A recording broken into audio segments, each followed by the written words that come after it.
Greetings, folks. Today is the first day we're taking these very old bikes for a real ride. So we have the Hercules Speed King here, circa 1927, and the Claude Delange, circa 1919. And we are going to try and take somewhere around a 30 to 40 mile ride on these things. First real ride, significant ride with these guys, and shake them down, see what happens. See what we think about 100-year-old bikes and almost 100-year-old bikes on a long ride. In the immortal words of the great Gene Hackman, it takes a lot to frighten me. I love the sensation. What was that from? Quick and the Dead. Quick and the Dead, okay, all right. Well, let's hope today that we're not the quick and the dead. I'm sure we'll be the quick, but, well, maybe not. All right, let's hit it.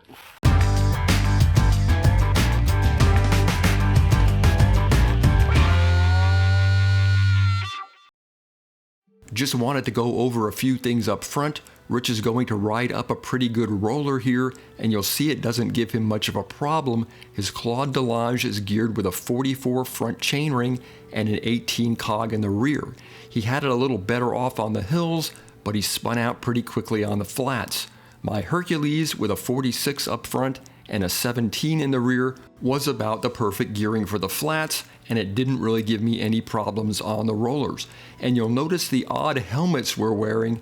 When these bikes were first sold, most riders didn't wear helmets, but rather your standard flat cap. Some riders did wear helmets, opting for a pretty non-protective pith helmet, or a helmet that would have been used for equestrian sports.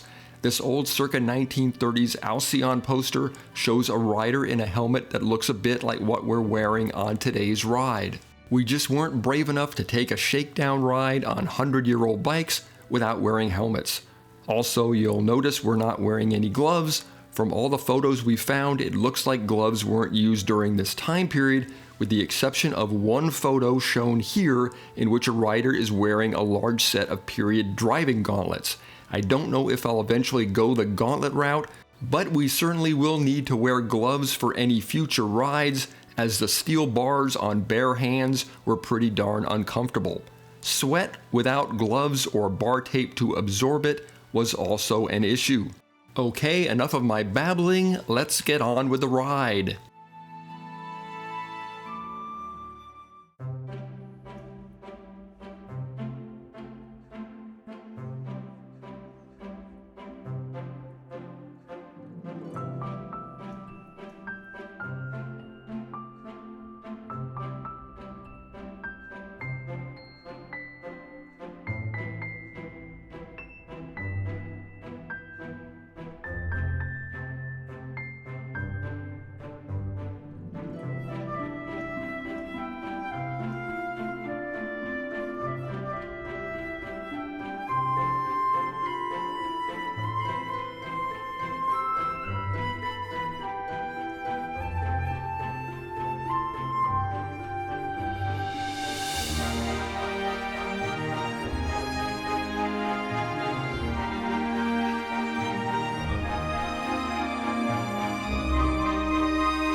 right, that's 15 miles into the ride. What are your impressions, Rich?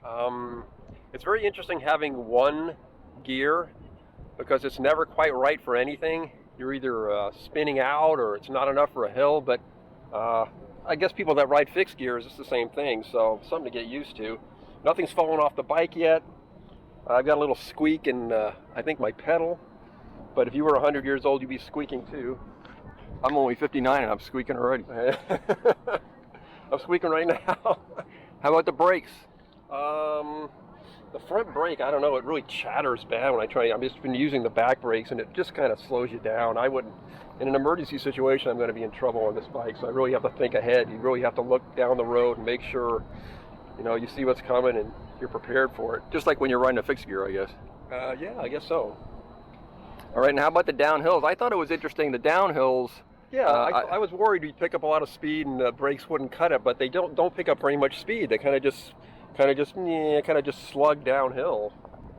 So yeah, they're not like, you know, if you watch any of our trike videos or VTXs, they're like grease lightning going downhill. They just keep picking up speed. This is the polar opposite. It just down a hill, so you don't have to worry about braking that much. Yeah, it's good when your brakes suck. Yeah, I guess so. All right, let's get going again.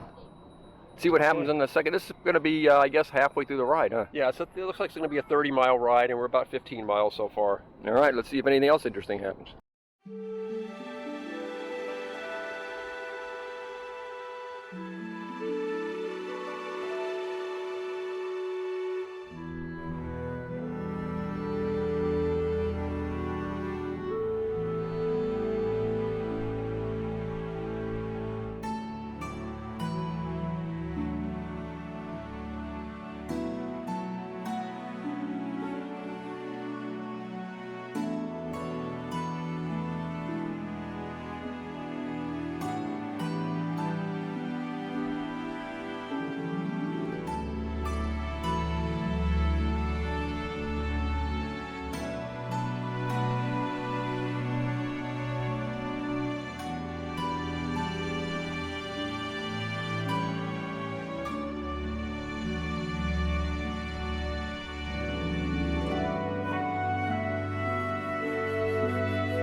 All right, that's 30 miles on the 100-year-old bikes.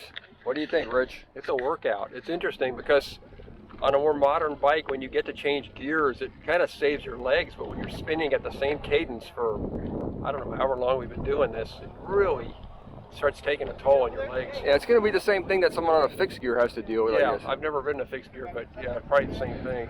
Well, they can't even coast. Oh, Yeah. it's a good workout. I mean, it was in the beginning a little terrifying and then kind of exhilarating, and when you realize the whole thing wasn't going to fall apart on you, it was fun. Yeah, I had a good time. I'm definitely, you know, looking forward to riding these things again. Yeah.